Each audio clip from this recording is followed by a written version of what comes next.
Señores, le dejo una cosa seria. Pero Olga está hablando y se le olvidan los nombres. Eso sí es un lío. Sigamos hablando de dengue y de COVID. Oxigenadores cerebrales. Oxigenadores cerebrales. Sí. Pero Héctor dice que eso no... Eso no funciona. Ajá.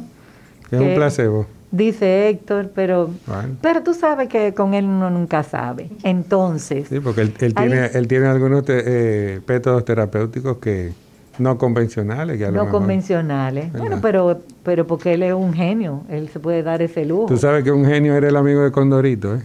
Ay, entonces, doctora María del Pilar Peguero Domínguez.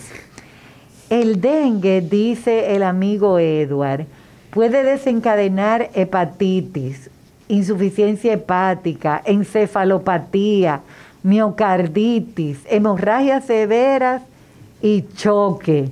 ¿Todo eso es verdad? Todo eso es cierto, doctora. ¡Wow! Cuando el paciente presenta ese cuadro clínico es que hablamos de un dengue grave. Okay. Y no necesariamente tiene que haber datos de hemorragia, pero así es. Cuando el paciente se infecta de dengue, o sea, cuando el mosquito pica, pueden pasar de 4 a 14 días, pero realmente la media es 7 días cuando el periodo de incubación, que es de cuando es picado a cuando empiezan las sintomatologías. Los primeros 3-4 días se refiere a la fase febril. El paciente tiene mucho malestar general, fiebre, dolor de cabeza, dolor detrás de sus ojitos, y ya después de ahí empieza la fase crítica.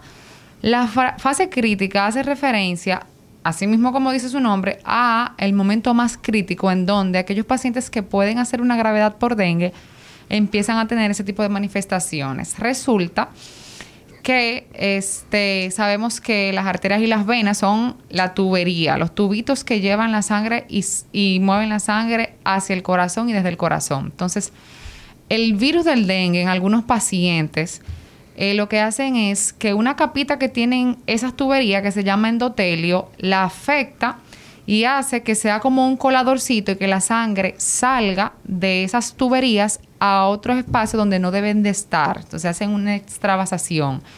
Cuando eso ocurre, entonces el hígado se puede ver afectado, los pulmones pueden ver afectación cardíaca y ahí hablamos ya de un dengue grave. Es precisamente luego del 5º día donde es la parte más crítica.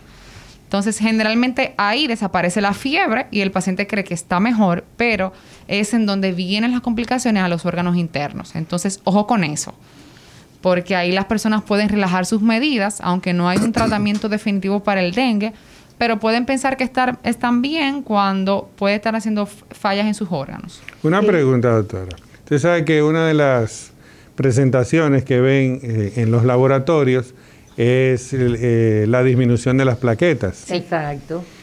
Y entonces la gente le gusta tomarse su jugo de ají morrón. Explíqueme un chin de eso. Porque eso cura. Doctor, el ají morrón con remolacha, con zanahoria. El ají con remolacha para que dé sangre. Ajá. Pero para el dengue es ají morrón con que señores, ayúdenme, con guayaba. Exactamente. Con guayaba. Tú ves que Olga cura hasta el dengue. Sí, y está bajando con el molondrón. Ahí está bajando de peso con el bolondrón. Me va a contar que revalorizar mis criterios sobre el molondrón. Revalorizar y darle crédito a las palabras que salen de mi boca. Yo creo que será la última vez que no sé, pero bueno, entonces, sigamos con el estábamos diciendo que el paciente puede bajar la guardia porque como cree que está mejor, pero también puede haber quedado deshidratado de todos esos días de fiebre. ¿Eso influye en la gravedad? Sí, claro, muchísimo. De hecho, para el dengue no hay un tratamiento específico, o sea, no hay una medicina idónea para el dengue. Todo es sintomático. Y una de pues las medidas, así como principales, es la hidratación. El paciente se deshidrata. Entonces, hay que hidratarse muy, muy bien porque como puede haber una falla ahí en la extravasación, como les dije, que el líquido del cuerpo salga de un lugar a otro, y por la fiebre, como el paciente pierde líquidos porque suda más, pues se deshidrata y la hidratación es vital en el dengue. Entonces, con respecto a los jugos de remolacha. Y el de ají morrón. Y ají eso morrón. sube la Ají plaqueta. morrón con guayaba, que Déjame además decirle. es riquísimo. Guaca. Que no solamente aquí, en República Dominicana, eso parece que toda Latinoamérica se cree que eso sirve. Yo escuché una paciente venezolana que me dijo que las paticas de pollo sirven para aumentar la plaqueta. Ahí. Yo creo que ustedes sepan que puede Porque ser... tiene mucho colágeno. Que puede ser muy bueno el jugo, pero eso no aumenta las plaquetas para nada. No, ¿y qué aumenta las plaquetas? El tiempo, doctora. El Realmente, tiempo. en el contexto del dengue me refiero, Ah. hay indicaciones precisas cuando se decide colocar plaquetas. Pero en el contexto del dengue, simplemente es hidratación, medida sintomática y ya luego del 8º día esas plaquetas deben de subir. Entonces, eso es lo que pasa. Los pacientes empiezan con un síndrome febril, con una fiebre, con un malestar general, no saben qué tienen, ¿verdad? Puede ser una simple gripe, puede ser dengue, COVID. puede ser COVID, pero generalmente buscan ayuda o buscan asistencia médica luego del 3er día. Ay, han pasado 3 días y sigo igual. Se hacen un hemograma, ven que tienen las plaquetas bajitas y empiezan a tomar todo. Y ya cuando se lo repiten, empiezan a subir. No, señores, es la historia natural de la enfermedad. Antivirales. Ajá. Toman antivirales. Ya los pacientes saben lo que son los antivirales. Sí. Entonces, hay una pregunta que tú no me has respondido. Tú te estás haciendo la loca. A ver, dígame. Cuando yo estoy frente a un paciente, ¿cómo yo sé si es COVID? ¿Cómo yo sé si es dengue? Porque tú me estás diciendo que además de esta pandemia que hay de COVID, nosotros endémicamente tenemos el dengue y que hay... ¿Cómo fue que ella dijo cuando se juntan dos que tenemos aquí en este país? Que Sindemia. una Sí. sindemia. Sindemia no es que no hay demia porque es sindemia. Es de sinergismo. Ah, por sinergia. Sí. Entonces, mira, de verdad, tú me ves así, pero yo estoy engranojadita del miedo que yo tengo de que un paciente se le junten los dos, el COVID y el dengue, porque yo he visto a lo largo de mis cortos años, yo he visto mucho dengue malo. Isidro, ¿qué pasó? Yo he visto mucho dengue malo. He visto gente muchos mala. pacientes fallecidos por dengue, Ay, doctora. Sí, Muchos. Ay, sí. Entonces, ¿cómo tú sabes? Te llaman, tú estás dando consultas presenciales Sí, con el dengue. sí. ¿Y si te pegan el COVID? Con el COVID. No, tomo las medidas de precaución, doctora, pero sí. Sí. ¿Y Sí. cómo tú sabes cuando tú tienes un paciente frente a ti, que tú lo ves que está enfermito? ¿Cómo tú sabes si es COVID o si es dengue? Obviamente hay que hacer las pruebas para hacer los diagnósticos definitivos, pero con la presentación clínica, uno más o menos se aproxima más. Tú puedes ir Bien. acercándote al diagnóstico diferencial por lo que el Claro. paciente te cuenta y por lo que tú encuentras en el paciente. Pero es que ni en el dengue ni en el COVID, ahí no hay soplo, ahí no hay tercer ruido, ahí no está la presión alta. ¿Cómo es que ustedes saben? Porque para mí es muy fácil hacer un diagnóstico y yo puedo hacer un eco y puedo hacer un Holter, pero ¿cómo tú sabes? O sea, tú solamente tienes una PCR que puede ser un falso positivo o un falso Sí. negativo.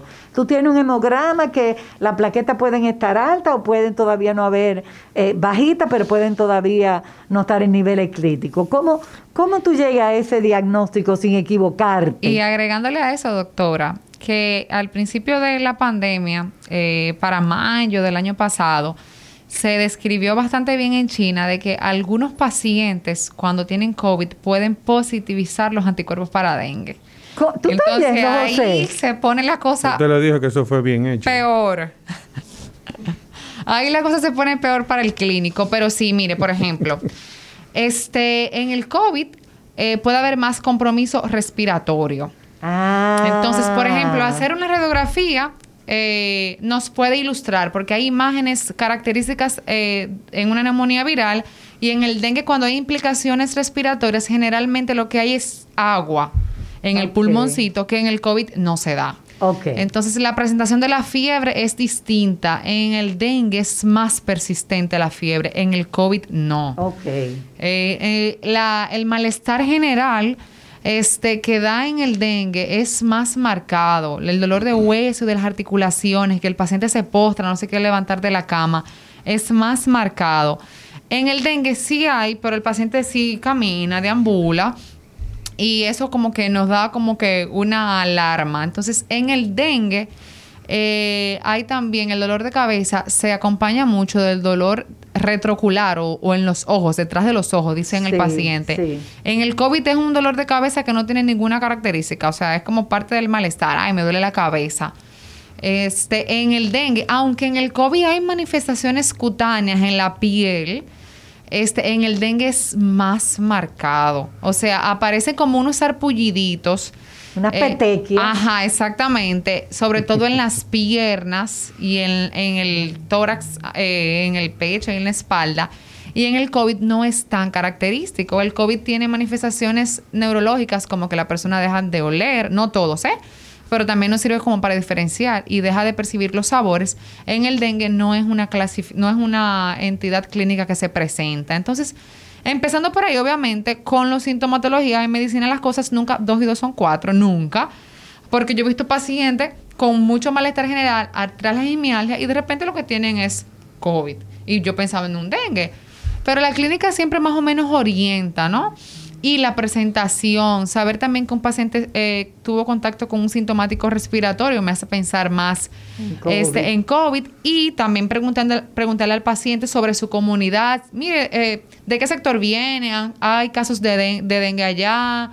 ¿Cómo está el almacenamiento de agua? Todos son datos como epidemiológicos que aproximan al clínico a tener pues un acercamiento diagnóstico y sin contar con los recursos que tenemos ya de los laboratorios. Ok, por fin algo que se pueda creer en eso, porque y si el clínico no hace preguntas y si al clínico no le interesa acercarse a lo que está viviendo y ha vivido su paciente. ¿Y si a quién fue tú dijiste? Si al clínico. Y es clínico.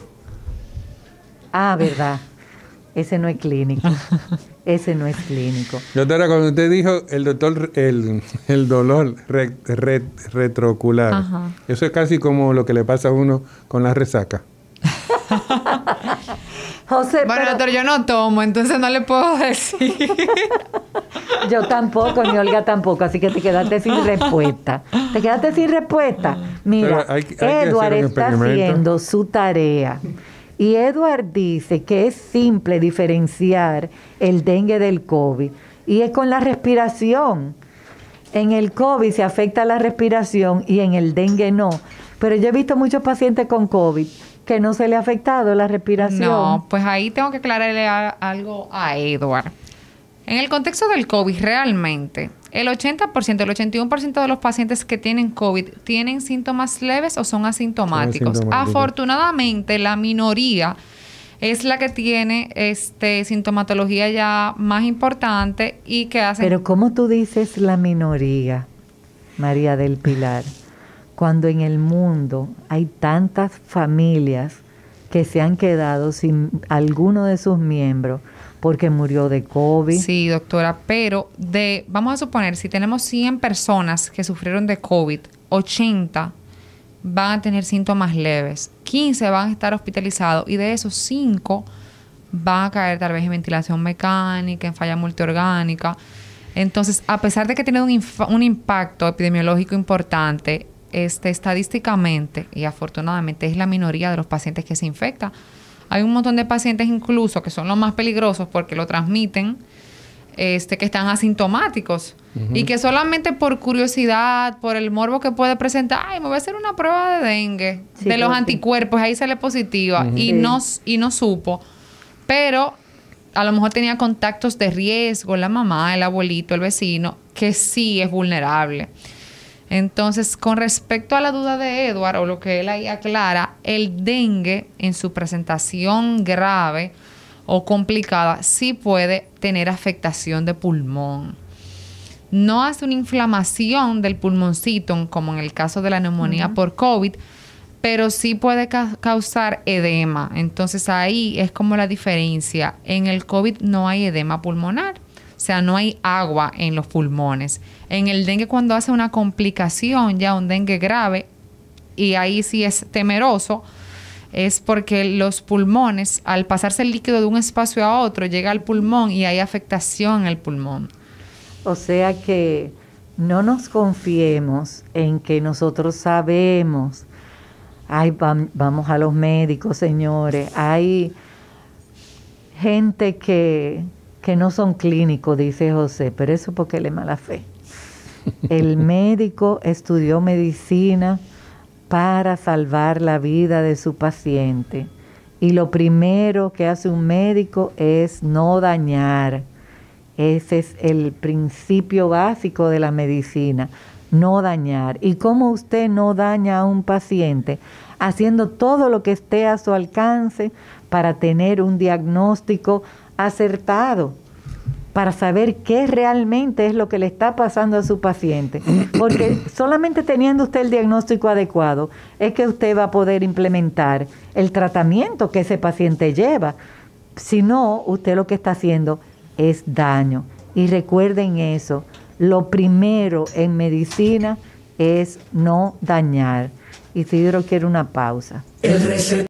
Mira lo que dice otro de nuestros oyentes. Los síntomas de coronavirus, chikungunya y dengue son iguales. Bueno, sí, se parecen. Y podré loco a los doctores. Es cierto que el dengue o los mosquitos, mejor dicho, le pica más a las personas con sangre del tipo... Ay, eso del tipo de sangre. ¿Cuánto lío nos hacemos en la cabeza pensando que si el COVID le da más a lo del tipo no sé cuánto y que no sé qué? Ay, señores, vamos a evitarnos los líos. Hola, buenos días. Hola. Hello. Hello. Hola. Sí, buenas. ¿Se escucha bien? ¿Se escucha? Lo escuchamos bien, sí, señor. Perfecto. Doctora, como usted decía al principio, no es el ave nacional, pero vamos a ponerle que es el insecto nacional, ya que es un insecto, ¿verdad? Exacto. Gracias. Voy con mi pregunta. Sí. Voy con mi pregunta. Pero antes de mi pregunta, yo quisiera confirmar dos conceptos para hacer mi pregunta. El primer concepto es si realmente la mosquita requiere de agua limpia y estancada para poner sus huevos, no de agua sucia y corriendo. ¿Eso es cierto? Eso es cierto, sí. De hecho, al inicio del programa lo aclaramos. Perfecto. Ahora voy con la otra pregunta. Realmente la mosquita transmite la enfermedad, no la produce. Que para que haya una persona con dengue, tuvo que haber habido otra persona con dengue, que la mosquita lo pique y traslade el virus. Esa es la forma de la mosquita, ¿verdad? Bien, ok. Entonces yo pregunto, ahora aquí va mi pregunta. Si esa mosquita no ha picado a nadie con dengue y pica a una persona, ¿transmite el dengue? ¿Sí o no? Esa es una pregunta. La otra es, si hay una persona que está infectada por el virus y esa persona de repente se convierte en un donador de sangre y transmite esa sangre infectada sin él saberlo, ¿transmite la enfermedad? Y la última pregunta es si realmente produce o no inmunidad, ya que es una enfermedad viral. Bueno, tres preguntas. Sí, vamos a ver. Bueno, la primera pregunta es que precisamente como usted dijo y tiene la duda, la mosquita primero debe de picar. El mosquito hembra. Ay, pero me llevaron al colegio Santa Teresita. No hay mosquita, mi señor, con todo el respeto y la consideración y el amor. El mosquito hembra tiene que picar previamente a una persona con dengue para poder transmitirlo. De lo contrario, no hay transmisión, así como usted dice.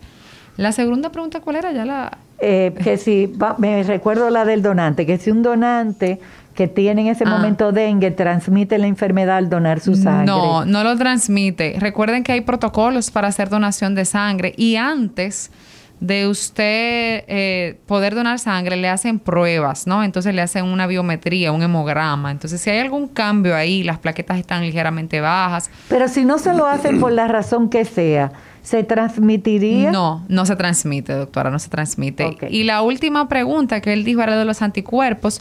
Recordando, como dije al inicio del programa, hay 4 tipos de dengue de serotipos. Si el paciente está infectado con un serotipo y se sana, en las próximas 12 a 16 semanas está protegido de los otros tipos de dengue y hay una inmunidad cruzada. O sea, usted está protegido de los demás serotipos por ese periodo. Pasado ese periodo, ya no hay inmunidad.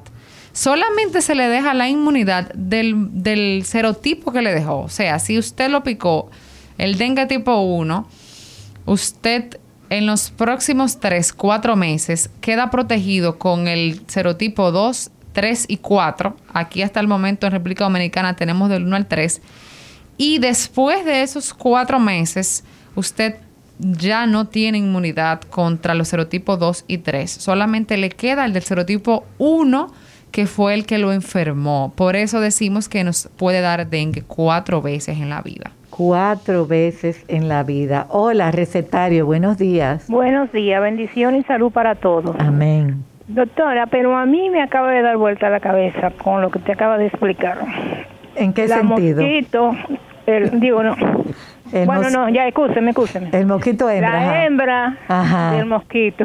Sí, muy bien. No produce el dengue. Entonces, ¿qué es lo que produce el dengue? Porque ella pica a una persona contagiada y me puede contagiar a mí. Explíqueme eso de nuevo. Eso sí es un lío. Ajá. Porque eso fue algo que él comentó. Si picó a alguien infectado y después pica a otro, esa persona se infecta. Exacto. Pero si no había picado antes a alguien infectado, ¿cómo transmite la enfermedad? No se transmite en ese caso. Ah. La transmisión se da llevando el virus de un paciente a otro. Pero ¿y cómo el mosquito? Entonces el mosquito es reservorio de la enfermedad para transmitirlo de persona a persona. Exacto, el reservorio del virus. Del virus. Ajá. Pero esa primera persona, ¿cómo lo cogió? Es una cadena epidemiológica. Lo tomó por otro mosquito que lo picó. ¿Y a quién picó ese primer mosquito? A otro. Es como la pregunta de ¿qué surge primero? No, y recuerda también que lo que hablábamos al inicio, que probablemente hubo ese primer aparición, ¿verdad? Y donde se picó uno, y el huevo quedó latente.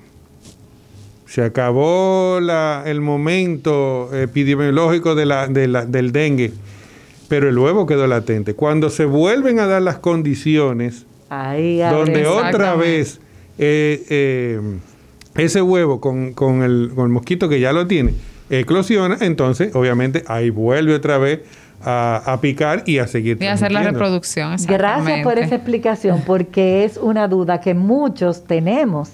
¿Qué fue primero? ¿Cómo pasó primero? ¿Quién se infectó primero? Hola, buenos días, recetario. Buenos días. Diga. Sí, mira, mi pregunta es la siguiente. ¿Por qué el mosquito transmite el dengue de persona a persona no? ¿Y por qué se transmite el COVID de persona a persona y no a través de si el mosquito lo pica o digamos? Excelente pregunta para la infectóloga doctora María del Pilar Peguero Domínguez. Sí, lo que pasa es que para que el virus del dengue se pase de una persona a otra, necesitamos el vehículo, que es el mosquito. Entonces, el mosquito en sus glándulas, o sea, en su cuerpo, en el cuerpo del mosquito, está condicionado para en sus glándulas guardar el virus y pegarlo a través de la picadura a otra persona. Entonces, con el virus, por eso necesitamos necesariamente ese vehículo, ¿no? Ese vector, se llama en medicina. Exactamente. Sí. Pero necesariamente sin mosquito no hay dengue. Por eso es que tenemos que matar mosquitos. Sin mosquito no hay dengue. Entonces, con respecto al COVID, entonces el mosquito del dengue, para cerrar la idea, no está en vías aéreas, no está en la nariz, no está en la mucosa, está en la sangre. Pero necesita ese vector para poder transmitirse. Y el mosquito es el que te lo inocula. Exactamente. De una persona a otra. Te lo inyecta. Entonces, te lo inyecta. Exacto, lo inyecta. En el COVID, el virus es por vía aérea. O sea, una persona tose, una persona o estornuda o le habla cerca porque tiene el virus en sus mucosas, en su nariz, en su boca, y este virus se va de la mucosa del infectado al que no está infectado y ahí se infecta.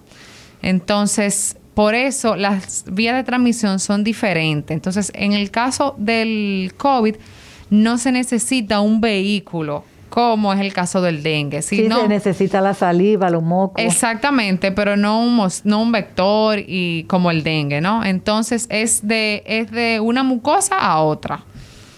Entonces, es como, yo voy a decir cosas como para ver si yo entiendo mejor lo que tú estás diciendo. Es como, por ejemplo, la hepatitis C, que no es por un beso ni por un abrazo, sino por una transfusión sanguínea. O sea, tiene que ser de otra manera. Y la hepatitis A es... Sí puede ser por un estornudo, por un beso, porque son dos tipos diferentes de hepatitis. Exactamente. Me complica más para los oyentes, yo creo, que en vez de aclarar lo que dice, compliqué más. La doctora Molina te manda saludos, está en sintonía. Ay, sí. Desde la Florida. Desde la Florida. Nosotros tenemos muchos oyentes internacionales porque hay una doctora, la doctora Raiza Soto, Ocoeña, que siempre también nos escribe, que nos está escuchando desde Nueva York. ¿Tú sabes dónde quedan los Estados Unidos? Eso, más lejos que Nueva York debe ser. No, los Estados Unidos quedan en Nueva York. Nada de más lejos que Nueva York. No, los Estados Unidos están... ¿Por qué Isidro y Ismael me están mirando así? ¿Dónde quedan los Estados Unidos? En Nueva York. Si Mario estuviera aquí, me estuviera echando un boche. Mira, Lidia, déjate de estar hablando cosas que la gente no entiende tu cinismo, la gente no entiende tu sarcasmo, la gente no entiende tu doble sentido. A ti nadie te entiende. Tú tienes que hablar claro, porque el pueblo dominicano es muy bruto y hay que hablarle claro para que entienda. Pues mire que no, que el pueblo a mí me entiende y me ha estado entendiendo durante muchos años. Buenos días. Buenos días. Recetario, a su orden. Más o menos voy a hacer como hizo el hombre de la mosca pequeña. Ajá. De la mosquita. Ajá. Ah, eso es una mosca pequeña. Ok, dígame a ver. 3 preguntas. Ok, todas. Lo suyo no lo cuestiono porque yo sé que usted es una mujer bella. Oh, gracias. Ahora, la doctora que está ahí es tan bella como esa voz que tiene esa señora. Ay, sí, mire, para que sepa que sí. Y es una mujer alta, esbelta, que come molondrones. No, ella no come molondrones. Ella no come molondrones. Come molondrones. Vamos con la segunda pregunta. La tercera pregunta, mire, yo soy un poco, no sé, como diría un poquito mente abierta, pero una vez a mi hija le dio dengue y no había forma de que le subiera la plaqueta y le dimos, una vecina nos llevó una cántara de morrones con guayaba y al otro día la muchacha apareció con la plaqueta que en la Plaza de la Salud, discúlpeme la propaganda, y dijo el doctor, ¿y qué le pasó a esta niña? Porque no había forma de que le subieran la plaqueta. Es una cosa, por yo decir algo. ¿Cuántos días tenía su niña con el proceso? 4 días. 4 días, y al 5.º día le comenzó a subir. Gracias por su llamada. Y la verdad que la doctora María del Pilar tiene una voz como para estar en la radio todos los días. Ay. Buenos días, nos llaman desde el extranjero de Nueva York. Hola. Bueno, sí, por estos sitios, por estos albergues. Mire, doctor, es verdad lo que dice el doctor Guerrero Heredia, está bueno el programa suyo, está buenísimo. Gracias. Voy con la pregunta. Siendo la mosquita que necesita de sangre para reproducirse, para poner sus huevos, para agotar su ciclo de reproducción, ¿puede picar esta a animales domésticos y transmitirle el virus y luego ese animal doméstico ser picado por esa mosquita y transmitírselo al dueño del animal? O sea, ¿puede ser una zoonosis también o solamente tiene que ver con humanos? Excelente pregunta. Excelente. Si un mosquito pica al perro de la casa y después viene otro mosquito y lo pica y te pica a ti, ¿se transmite el dengue así? No está descrito que así sea una transmisión, que sea una zoonosis, no está descrito. Pero ya están comenzando a vacunar contra el COVID a muchos animales en algunos países del mundo. Porque al inicio de la pandemia sí se identificaron que algunos animales domésticos tenían... El murciélago no es un animal doméstico. Depende de la cultura. Depende de la cultura. Puede ser, sí, doctora, depende de la cultura. Ay, pero Isidro, esta gente me dicen unas cosas que... Los asiáticos son exóticos. Vámonos, Isidro, vámonos con una pausa.